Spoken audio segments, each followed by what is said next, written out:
Rádio Web Saúde. Um novo jeito de falar sobre saúde.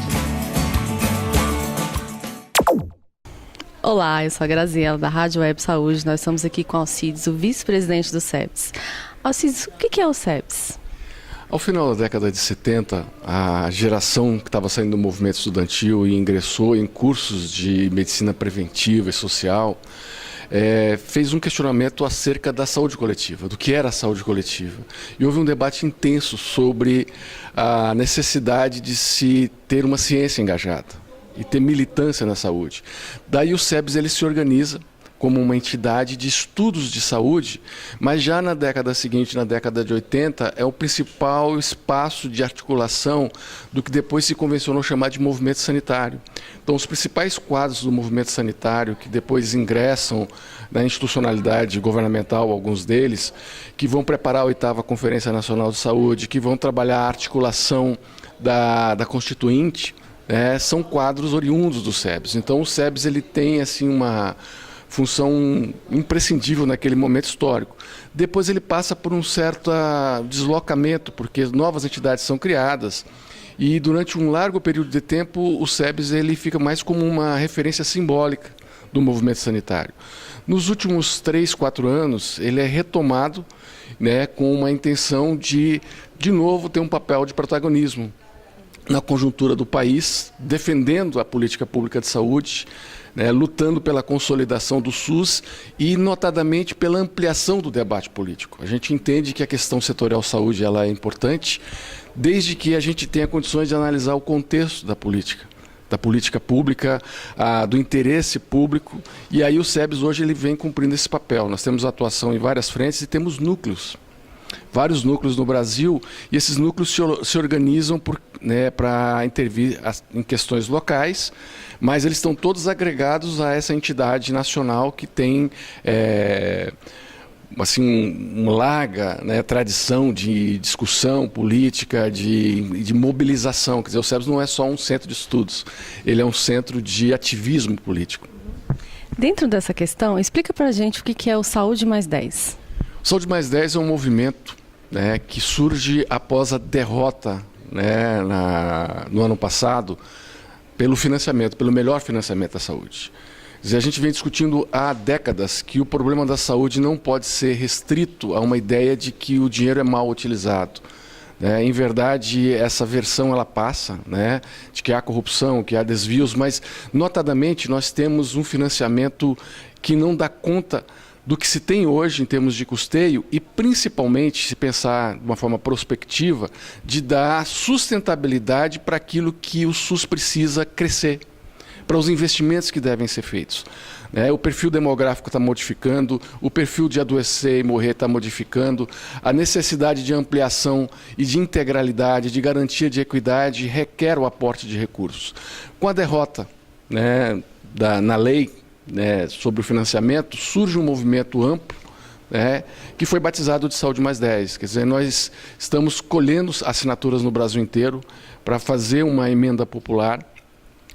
Precisamos de 1.600.000 assinaturas e queremos discutir um melhor financiamento. É óbvio que nós queremos discutir para onde vai esse dinheiro. Mas é imprescindível que surja da mobilização das entidades e surja do trabalho, inclusive pedagógico, de envolver as pessoas na rua, discutir com elas qual é a viabilidade da política pública de saúde com um financiamento responsável. E até agora a saúde ela tem sido muito utilizada em discursos, principalmente em discursos pré-eleitorais. Depois ela vira uma moeda de troca na montagem de cargos no mercado da pequena política, e não é prioridade. É prioridade discursiva, mas não é prioridade na ação governamental. E a questão do Saúde Mais 10 é uma luta não só pelo financiamento, mas é uma luta para colocar a questão da saúde como uma prioridade do povo brasileiro. E como eu faço para participar? Bom, tem vários núcleos, Eu acho que o primeiro passo é acessar na internet, tem uma página na internet, eu não me recordo, mas se olhar no Google, coloca lá Saúde Mais 10, identifica a página na internet, vocês vão ter acesso aos vários núcleos que estão coletando assinaturas, fazendo debates. Nós temos aí um cronograma de discussão. Agora, no dia da eleição, por exemplo, nós vamos para as ruas, porque para ter assinatura tem que ter o título eleitoral.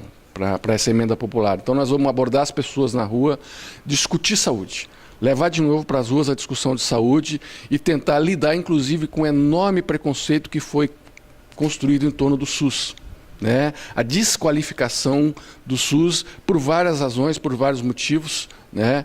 Mas a gente discute que o SUS ele não tem viabilidade de futuro se ele não for apropriado pela população brasileira, né? Como algo imprescindível. Assim aconteceu em outros países que têm sistemas nacionais de saúde.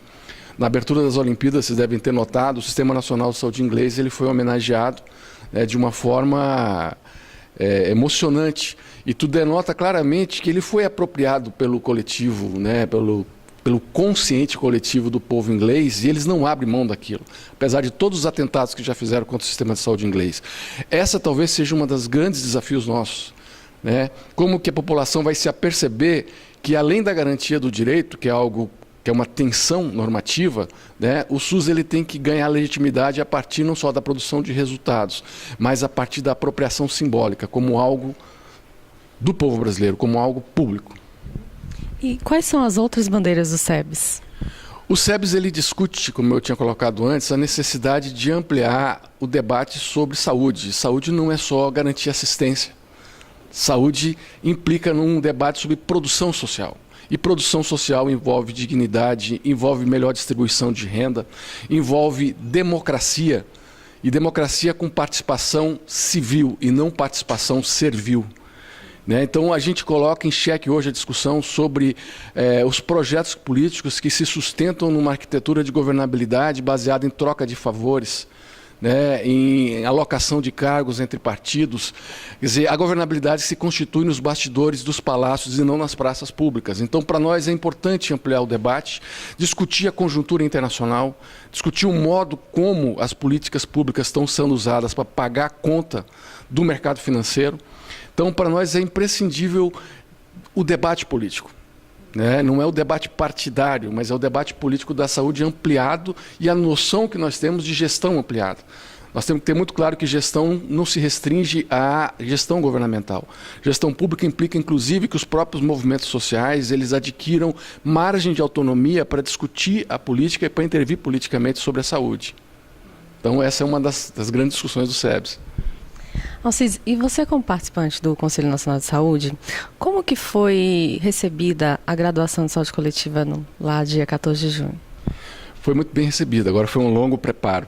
Né? Eu entrei no Conselho há quase 3 anos e na ocasião, inclusive, eu tentei pautar e me apercebi que se colocasse a discussão naquele momento ia ter uma série de dificuldades pelo preconceito e pelo estranhamento que as pessoas têm quando ouvem pela primeira vez a ideia de que nós estamos formando sanitaristas na graduação. Né? Então, o que fazer com esse estranhamento? É uma questão interessante, porque nem todo estranhamento implica numa discordância. Às vezes, ele advém do estranhamento, as pessoas estranham. Então, ao longo de 3 anos, eu vim conversando com várias pessoas, inclusive no âmbito do Conselho, e discutindo a necessidade de mudar uma resolução que existe no Conselho, que define 14 profissões para a área de saúde. E a ideia não era colocar o sanitarista, o graduado, né, o bacharel em saúde coletiva, como mais a 15ª profissão, mas era discutir a necessidade da gente ampliar o debate sobre ocupações profissionais. Inclusive considerando ocupações de nível médio, de nível elementar, os agentes comunitários de saúde, e colocar que hoje a prática, né, de trabalho da saúde é uma prática, além de multiprofissional, tem que ser interdisciplinar. E nessa questão, o sanitarista ele é imprescindível, porque ele, além de ter o seu espaço, o seu campo próprio, ele é um intermediador, né, ele é um articulador dentro de equipes de saúde. E aí, quando a gente traz o debate para o Conselho, né, além de apresentar o sanitarista, a gente apresenta com a reivindicação de que é necessário se debater a questão dos processos de formação e de trabalho na saúde, na área de saúde. E a recepção foi a melhor possível. Quer dizer, as intervenções que a gente ouviu no Conselho Nacional de Saúde denotam claramente o grau de responsabilidade que esse novo profissional tem.